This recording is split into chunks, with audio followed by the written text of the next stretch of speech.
In this video, I'll discuss this week's blog assignments to explore your digital literacy and your family. Families can play a central role in a child's development of digital literacy.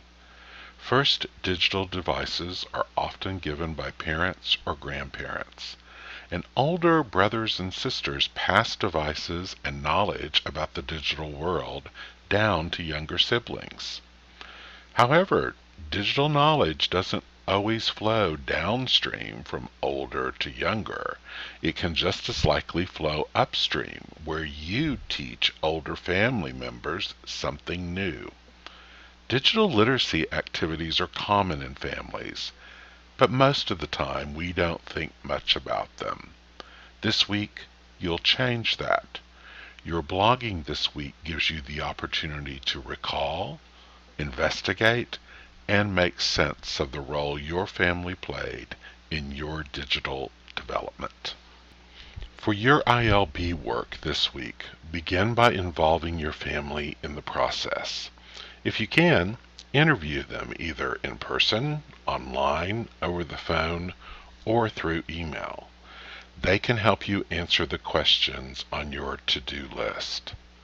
Interviews may be informal, but you're welcome to document the interview experience on your individual learning blog. You can interview as few or as many family members as you think is appropriate for the assignment. When you conduct the interview, don't forget to talk to them about what you taught them how to do, if you did. You teaching a family member is as important to your story as your learning from one.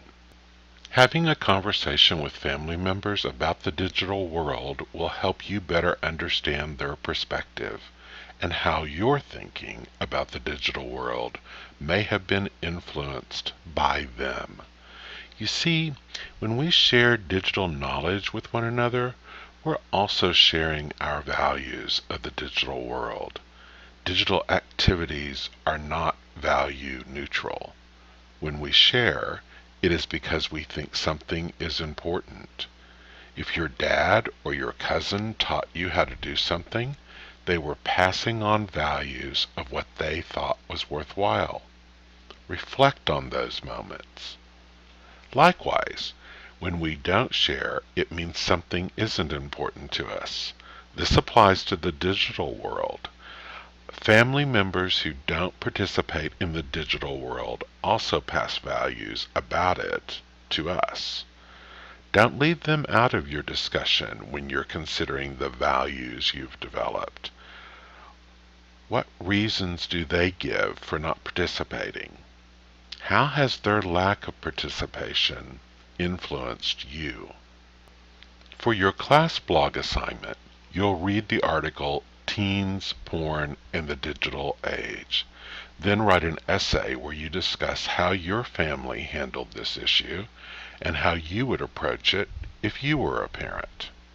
For this post, I want you to include citations from the article so I can see the issues you may face in this important area of your writing.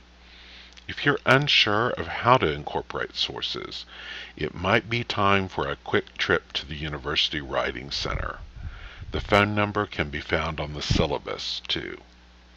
For those of you who are ambitious, see if you can include a second quote from one of our previous readings or videos. Sherry Turkle's Connected but Alone might fit nicely with this article. The issue of pornography on the web is a controversial one. While most don't want to talk about it or acknowledge it, pornography is a powerful presence online. In fact, it provides opportunity for companies to make money on the internet. Additionally, pornography is plentiful because there is a demand for it from consumers. The relationship between pornography and the internet is a permanent fixture, I believe. While I understand some of you might be uncomfortable with this topic, it is important to acknowledge this reality and think about how you will handle it in the event you become a parent one day.